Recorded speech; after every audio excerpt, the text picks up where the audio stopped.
தமிழக வெற்றி கழகத்தினுடைய தலைவர் தளபதி அவர்கள்.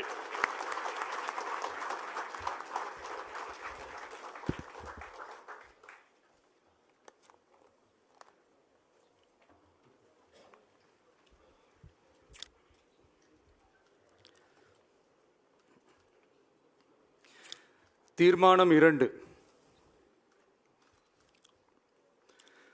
கொள்கை எதிரிகள் மற்றும் பிளவுவாத சக்திகளுடன் என்றைக்கும் நேரடியாகவோ மறைமுகமாகவோ கூட்டணி இல்லை.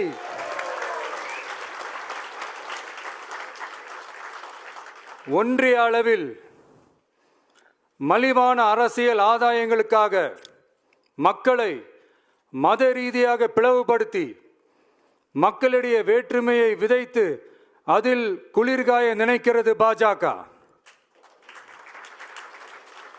அவர்களின் இந்த விஷமத்தனமான வேலைகள் வேறு எங்கு வேண்டுமானாலும் எடுபடலாம், ஆனால் தமிழகத்தில் ஒருபோதும் எடுபடாது.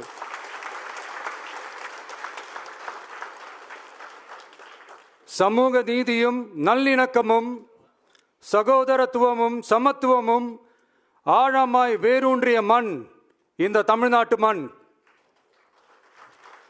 எனவே இங்கு தந்தை பெரியாரை அவமதித்தோ அறிஞர் அண்ணாவை அவதூறுக்கு உள்ளாக்கியோ அல்லது தமிழ்நாட்டின் மதிப்பிற்குரிய தலைவர்களை வைத்தோ அரசியல் செய்ய நினைத்தால் அதில் பாஜக ஒருபோதும் வெற்றி பெறவே இயலாது.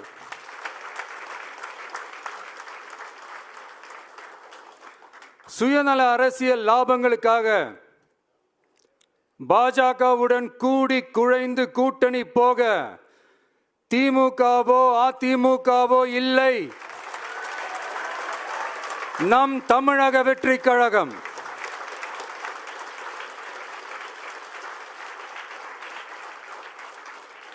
கொள்கை எதிரிகள் மற்றும் பிளவுவாத சக்திகளுடன் என்றைக்கும் நேரடியாகவோ மறைமுகமாகவோ கூட்டணி இல்லை என்பதில் தமிழக வெற்றி கழகம் மிக உறுதியாக இருக்கிறது.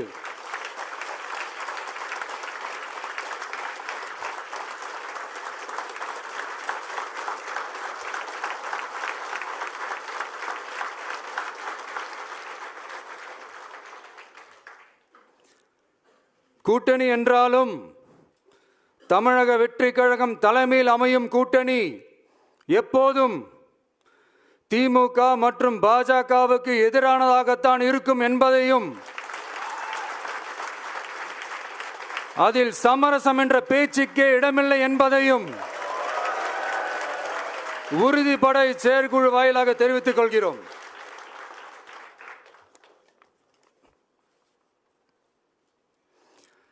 இது இறுதியான தீர்மானம் மட்டுமல்ல, உறுதியான தீர்மானம்.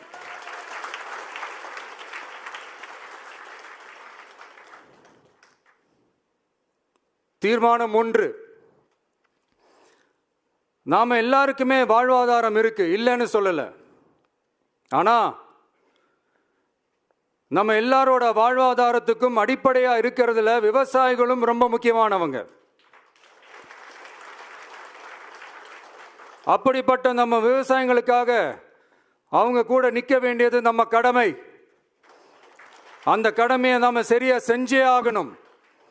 கண்டிப்பா நாம விவசாயிகள் பக்கம் எப்பவும் நிற்போம் நிற்போம் நிற்போம், நின்னே தீருவோம். பரந்தூர் விமான நிலைய பிரச்சனை தொடர்பா தமிழ்நாடு முதலமைச்சர் மாண்புமிகு திரு மு.க. ஸ்டாலின் அவர்களுக்கு ஒரு கடிதம் எழுதியிருக்கிறோம். அதை நான் இங்க கொஞ்சம் படிச்சு காட்டுறேன். மாண்புமிகு தமிழ்நாடு முதலமைச்சர் அவர்களுக்கு வணக்கம். பரந்தூர் பகுதியில் விவசாய நிலங்களை அழிச்சிட்டு புது ஏர்போர்ட் கட்டுறதுக்கு எதிர்ப்பு தெரிவிச்சு அந்த பகுதியில் இருக்கிற பொதுமக்களும் விவசாயிகளும் வருஷ கணக்காக போராடிக்கிட்டு இருக்கிறாங்க. போராட்டத்தில் அவங்கள தமிழக வெற்றி கழகம் சார்பாக நான் போய் பார்த்தேன். அதுக்கு அடுத்த நாளே மக்கள் பாதிக்காத வண்ணம் விமான நிலையம் அமைக்கப்படும்னு உங்க கவர்மெண்ட் சார்பா ஒரு விளக்க அறிக்கை வந்துச்சு. அந்த ஸ்டேட்மெண்ட்ல 1005 குடும்பங்கள் மட்டுமே பரந்தூரில் வசிப்பதால் விமான நிலையம் வந்தா பெரிய பாதிப்பு இருக்காதுன்ற மாதிரி சொல்லியிருந்தாங்க. மக்கள் பாதிக்காத வண்ணம்னா என்னங்க சார்? ஒன்று, அந்த இடத்துல ஏர்போர்ட் வருதுன்னு சொல்லணும், இல்லை அந்த இடத்துல ஏர்போர்ட் வராதுன்னு சொல்லணும். ரெண்டுமே அந்த அறிக்கையில் இல்லை. வெறும் 1005 குடும்பங்கள்னா உங்களுக்கு அவ்வளவு சாதாரணமா போச்சா சிஎம் சார்?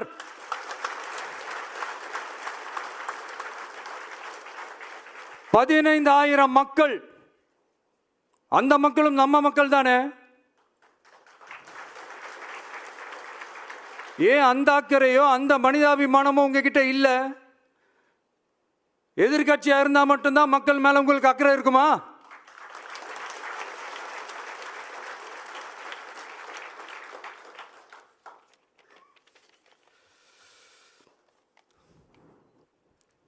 நூற்றுக்கணக்கான ஏக்கர் விவசாய நிலங்களை, மிகப்பெரிய நீர்நிலைகளை, ஆயிரக்கணக்கான வீடுகளை, அவங்களோட வாழ்வாதாரத்தை அழிச்சிட்டு அந்த இடத்துல தான் ஏர்போர்ட் கட்டியே ஆகணும்னு என்ன சார் அவசியம் இருக்கு?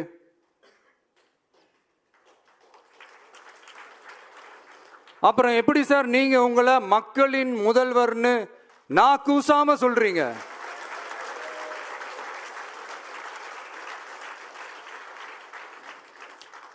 இதுல வேற உங்களுக்கும் இந்த பரந்தூர் ஏர்போர்ட் கட்டுற பிரச்சனைக்கும் சம்பந்தமே இல்லாத மாதிரி வேற காட்டிக்கிறீங்க.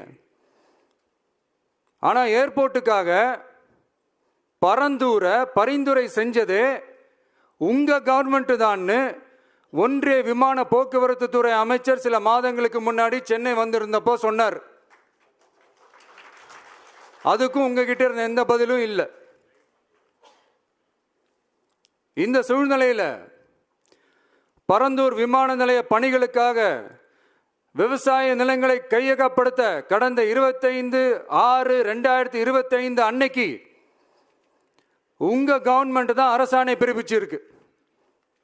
விமான நிலையம் அமைக்கிறதையே ஏற்க மாட்டோம்னு வருஷக்கணக்காக போராடுற மக்களோட நிலங்களையும் சேர்த்தே கையகப்படுத்த அந்த ஆணை பிறப்பிக்கப்பட்டிருக்கு. விவசாயிகளோட கண்ணீரை துடைக்க வேண்டிய தமிழ்நாடு அரசு அவங்களோட கண்ணில் குத்துறதாகவே இருக்கு இந்த ஜீவோ.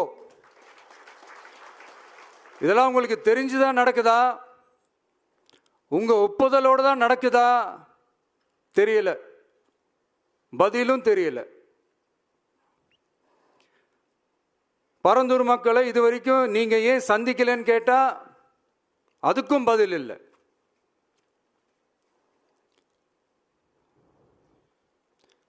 நான் இந்த பரந்தூர் போராட்டக்காரங்க அந்த மக்களை ரீசெண்டாக நான் சந்தித்தேன். அவங்க சொன்னதையெல்லாம் கேட்கும்போது உண்மையிலேயே ரொம்ப கஷ்டமாக இருந்தது. இப்போவும் ஒன்றும் குறைஞ்சிடல சிஎம் சார்.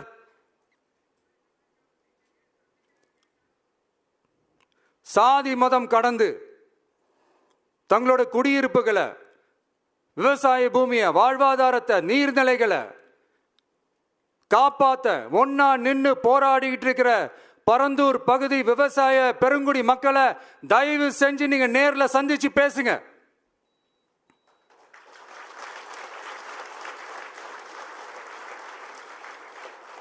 உங்களுடைய அமைச்சர்களோ இல்ல உங்களுடைய அதிகாரிகளோ பேசக்கூடாது. நீங்களே நேர்ல சந்திச்சு பேசணும். அந்த இடத்துல விமான நிலையம் வராதுன்ற உத்தரவாதத்தை அவங்களுக்கு நீங்க கொடுக்கணும்.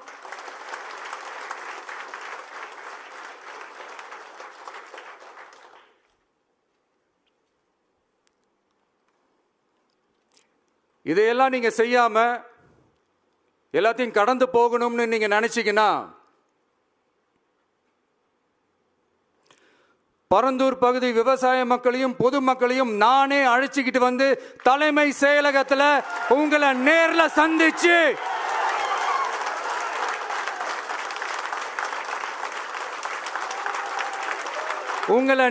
சந்திச்சு முறையிடுற நிலைமை உண்டாகும். அப்படி ஒரு சூழலை நீங்க உருவாக்க மாட்டீங்கன்னு நான் நம்புறேன். அதையும் மீறி அப்படி ஒரு சூழல் வந்துச்சுன்னா நான் ஃபேஸ் பண்ண தயாரா இருக்கேன்.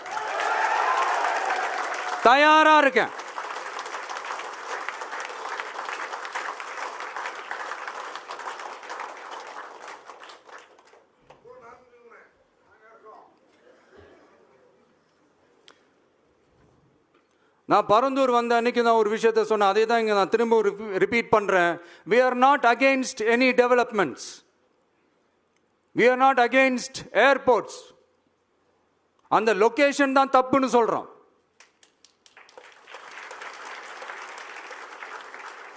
இதை நாங்கள் மட்டும் சொல்லலை, ஏவியேஷன் சேஃப்டி எக்ஸ்பர்ட்ஸ் மென்ஷன் பண்ணியிருக்கிறாங்க. that place is not fit for airport. Pilots அங்க ஏர்கிராஃப்டை லேண்ட் பண்றதுக்கு they might face a lot of problemsன்றது கூட அதில் மென்ஷன் பண்ணியிருக்கிறாங்க. அது மட்டும் இல்லை, அந்த வாட்டர் பாடிஸை அழிச்சு அதுக்கு மேலே ஏர்போர்ட், அந்த பில்டிங்ஸ், அந்த ரன்வேஸ் இதெல்லாம் வந்ததுக்கு அப்புறம் ஒரு மழைக்காலமோ இல்லை ஒரு floods டைம்லையோ the whole Chennai city will be flooded. இதையும் அதில் மென்ஷன் பண்ணியிருக்கிறாங்க.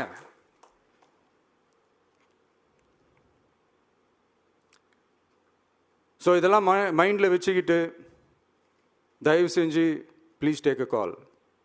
தேங்க்யூ. நன்றி, வணக்கம்.